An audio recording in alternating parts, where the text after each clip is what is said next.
Avant de commencer cette chronique, je vais préciser un détail important. Est-ce que ça va m'empêcher de critiquer ce film en toute mauvaise foi? Bien sûr que non.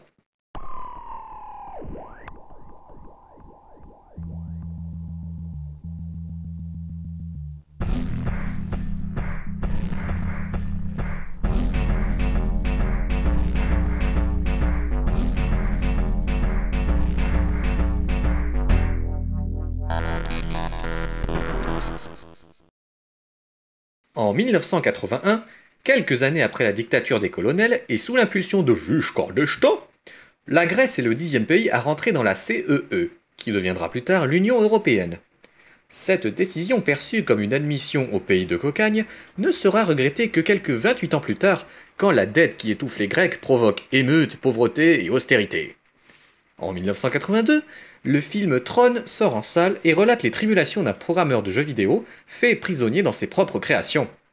Voulant tirer profit de ce succès, l'industrie cinématographique grecque naissante veut s'approprier le concept et nous sort sa version de Tron 5 ans plus tard. Ouais, l'ordinateur de la mort. Arrêtons-nous un instant sur cette jaquette. Au centre se trouve visiblement Ernest Chombier, peu concerné par la mort, et qui découvre l'existence de la photographie et qui a l'air de se dire « Regardez papa maman, je fais du cinéma !» On y voit également une profusion de gens armés tout aussi menaçants les uns que les autres. On nous promet donc beaucoup d'action. Le mot-clé t'en promet. En quoi ce film fauché préfigure une situation bien plus dramatique que 20 ans plus tard, c'est ce que nous allons voir pas plus tard que maintenant. On commence par une séance de jogging et une phrase d'intro nous explique que... Merci beaucoup. Mais je pense, personnellement, que ce n'est pas spécialement l'informatique qui va envahir la Grèce 20 ans plus tard. Vasistas, on m'a appelé? Nous voyons donc le gras du bide de la jaquette courir tant bien que mal et en train de poursuivre une jolie donzelle, le tout avec une musique bien inquiétante. Au mépris de la pudeur, Héléno, j'aurais peut-être changé la housse de ce canapé. Il a une mauvaise influence sur moi. Mais il se trouve qu'ils sont attaqués par des ninjas aux effets sonores bien beau marché. Ah, gru gru gru, regardez comme je suis méchant, tordant les doigts. Ha, ha, ha.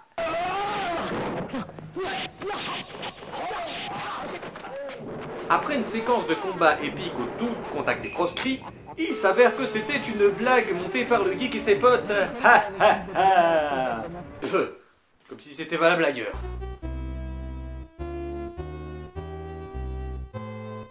Évidemment, la fille ne marche pas dans la combine et la réaction ne se fait pas attendre.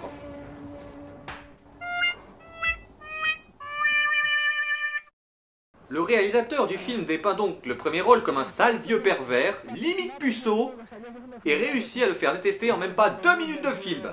Messieurs, dames, voici notre héros! On passe sans transition aucune au générique d'intro du film. Quand une intro se contente de nous spoiler bon nombre de scènes du film, ça ne présage rien de bon pour la suite. En témoignent les incrustations faites à l'Amstrad CPC. Par ailleurs, j'aime bien les musiques du genre chiptune. Mais là, c'est à peu près aussi désagréable que d'écouter du Maître Gibbs.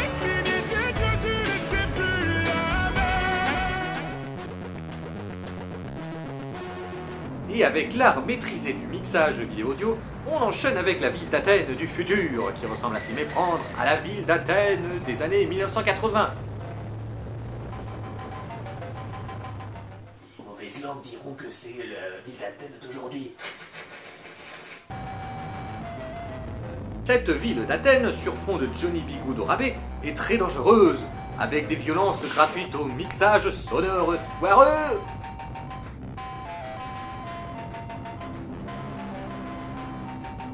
Sans que personne n'y prête attention?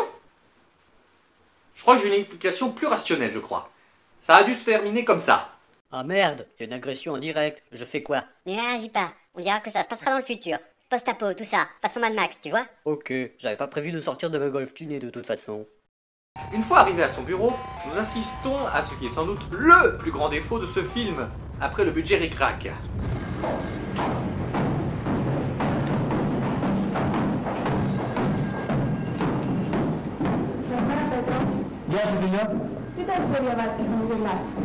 La prise de son est totalement dégueulasse.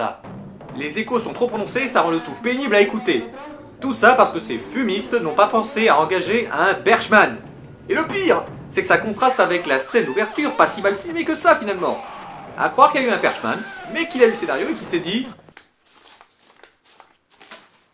Je vous emmène, je rentre à ma maison.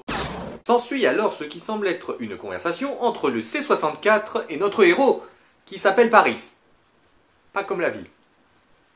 Le C-64 semble s'ennuyer aux grandes dames de son propriétaire.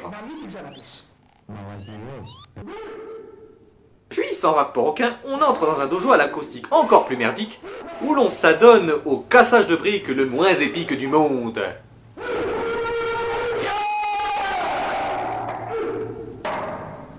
Mais ce dojo est en fait là où s'entraîne Paris, à faire agreux et aussi à faire des prises de karaté pas très impressionnantes. Coupé au montage?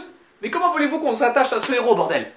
Tout ce que le réalisateur nous a montré de ce héros, c'est 1. Il stalk Lyon S, 2. Il reste dans sa Golf tunée, 3. Il se gare comme un trou du cul, 4. Il gueule après son C64 pour pas grand-chose. Messieurs, dames, voici notre héros! Donc, de retour au bureau de Paris, où celui-ci s'adonne à son travail, glandé sur des jeux vidéo. Pas étonnant que, 20 ans plus tard, la Grèce parte en couille vu que les travailleurs étaient payés à rien foutre.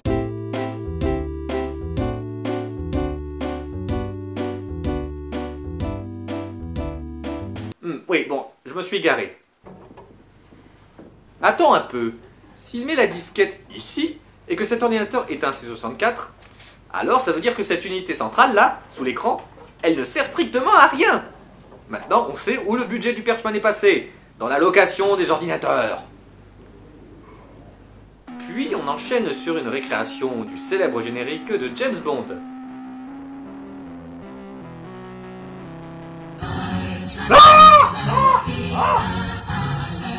Ich heiße Angela Merkel.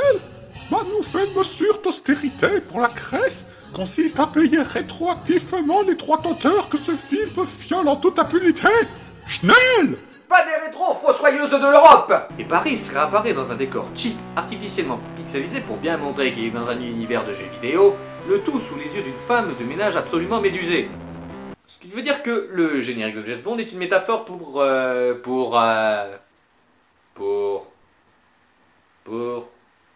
Ça n'a aucun sens! On comprend maintenant que Paris doit effectuer toute une série d'épreuves pour s'en sortir vivant. La première étant... Merci encore.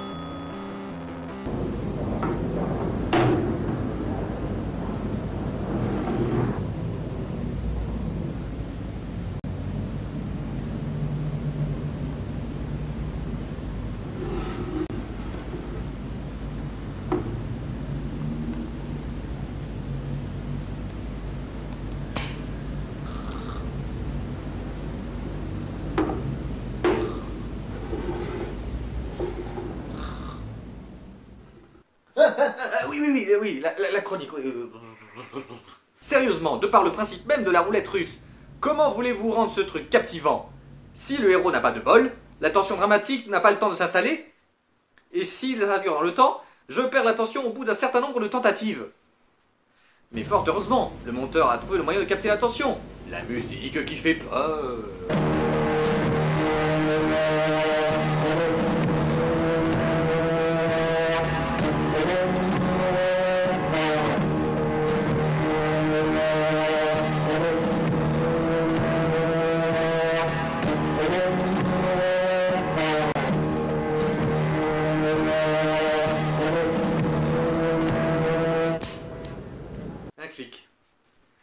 Toute la tension dramatique de la scène gâchée par un clic. Et là, je pense que le film nous a dit, là, t'as vu, là, j'ai ton attention, j'ai ton attention, là, j'ai ton attention. Eh ben, va te faire marcher!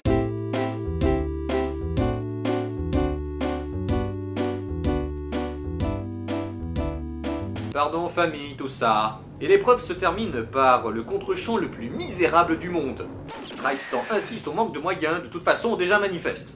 Oh mon Dieu! Un monstre! Il dévaste la ville! C'est terrible! Vous devriez voir ça! Si j'avais les moyens! Dans la cogite de Paris, On s'inquiète de sa téléportation à pas cher, pendant que notre héros, entre guillemets, se retrouve dans un tribunal où il s'agit de... c'est tout ce qu'ils ont trouvé. Faire du sous Phoenix Wright avant l'heure. Bon, là, je ne comprends pas vraiment le grec. Tout ce que je vois, c'est que Paris ne dit que quelques mots, ça fait marrer l'audience, et pouf, épreuve suivante, qui est...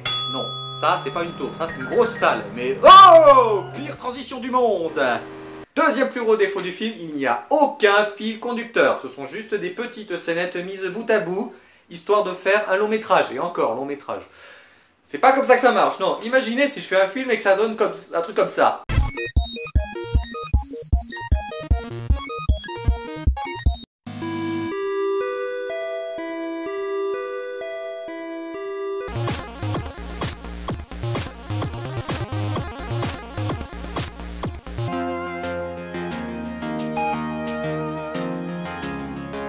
Ça fait tout juste décousu, ça donne envie de torcher le scénario en 2-2. Pour en revenir au film, Paris électrocute le Dracula parce que ce dernier surjoue son personnage.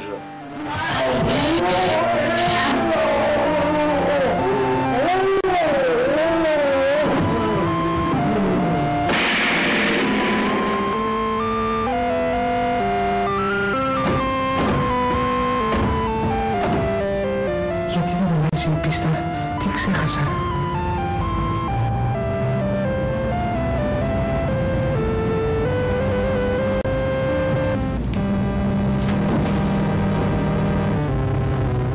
Ah bah oui, bah il avait oublié de fermer le cercueil, ce qui permet enfin à Paris de passer à l'épreuve suivante, qui est... Même entre les épreuves, il n'y a aucun lien logique. C'est à se demander s'il y a vraiment un scénario en fait. Quant au déroulement de l'épreuve, eh bien ce sont des tirs au but. Hein. C'est tout. Aucun suspense, aucune construction, aucun intérêt, aucun coup de théâtre, rien. C'est juste l'épreuve telle quelle. Comme on peut se douter, Paris remporte l'épreuve. Next! Et c'est avec cette transition low cost qu'on entre maintenant dans l'épreuve de... Ah!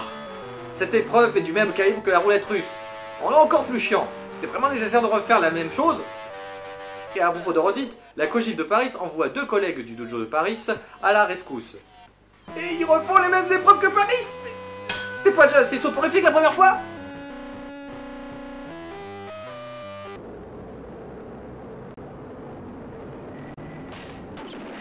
Ah, là, je dois dire que c'est pas mal trouvé. Pourquoi Paris ça fait pas ça plus tôt? Έχεις καμία ιδέα. Ξέρω εγώ βρε Γιάννη, μη μιλάς, κάνε την πάπια.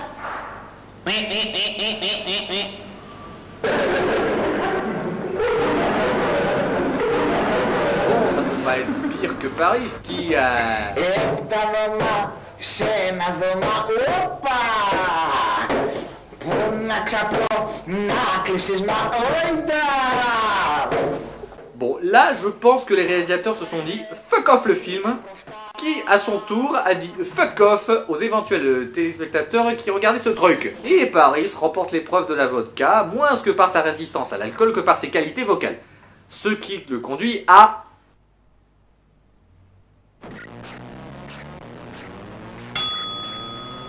Deux couples de danseurs. Dans le deuxième, il y a Paris qui va gagner, vous l'aurez tous deviné. Next!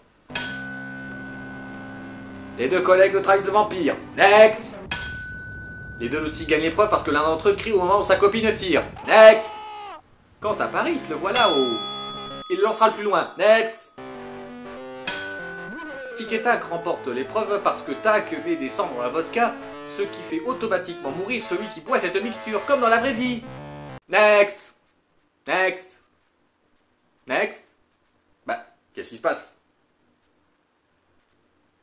Quel message? Ouais?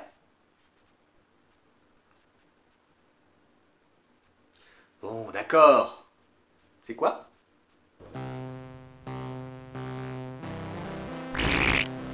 Et c'est là où les réalisateurs auraient dû se douter du bateau ivre qu'était ce film. En effet, une jungle qui ressemble à l'acrobranche d'un parc Walibi quelconque est tout sauf convaincant. Sans compter que vu l'aspect complètement fauché de l'installation, il aurait été plus simple pour Paris d'emprunter ce chemin-là plutôt que ce chemin-là. Mais bon, fallait de l'action. Vous savez, celle que la jaquette était censée promouvoir. Et toujours sans aucun lien logique, voilà que Paris doit s'essayer au...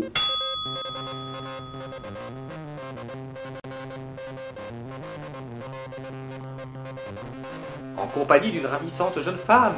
Une femme qu'on a vue topless au début du film. Oh! Se pourrait-il que Paris remporte l'épreuve? Eh bien oui, grâce à la venue de Pif et Hercule qui les rejoint. Bah, enfin de l'action, de la vraie, de la pure, de la dure, des vrais, des tatoués.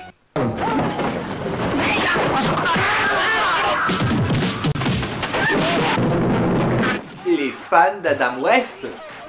Bon bah je vais mettre la musique qui s'impose hein.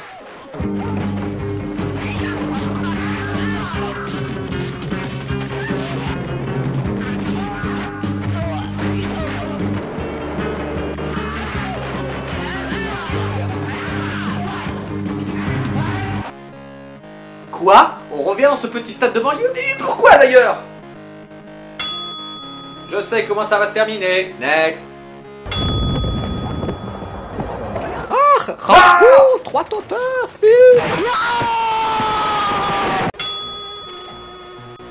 Les 3 pieds nickelés remportent la partie malgré l'un d'eux qui est blessé au bras. Next.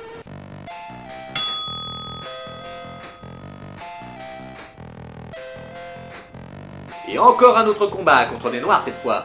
Et comment on les montre qu'ils sont méchants? Parce qu'ils boivent des canettes et glou glou glou.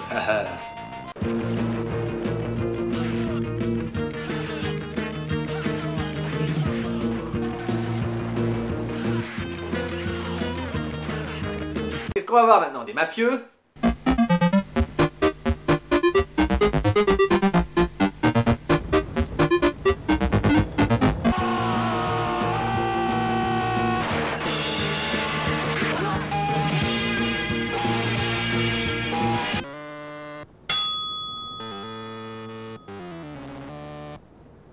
Nos 3 caballeros se sont à l'orée de leur vie. Ils rencontrent des zombies, dont le chef est maquillé comme au carnaval. Eh, rigolez pas, carnaval ça peut être aussi traumatisant, hein. Comment vont-ils s'en sortir? Vont-ils pouvoir suivre à leur destinée?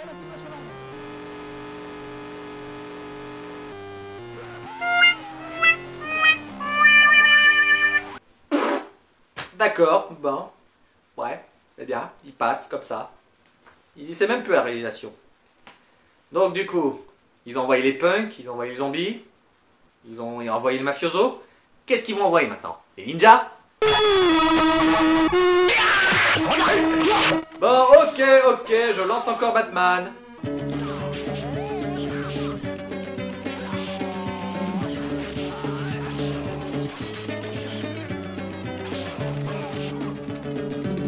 Et pour finir, la dernière épreuve.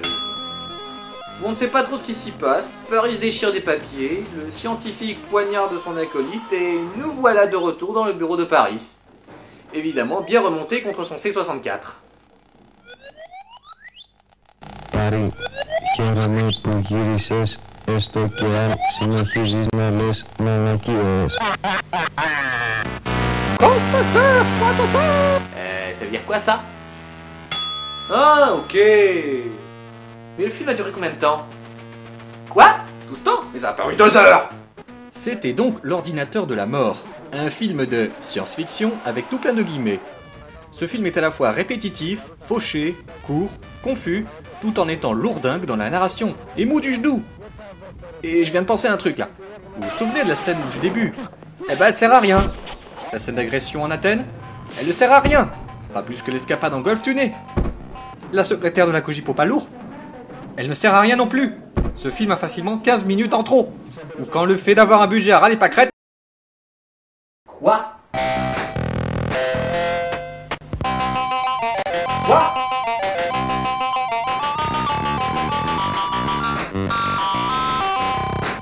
Quoi? Alors là, vu le résultat final, je m'assure. Non. Si tous les films grecs sont de cet acabit, alors les Grecs méritent leur austérité. Ils méritent que Merkel et Schäuble les enculent.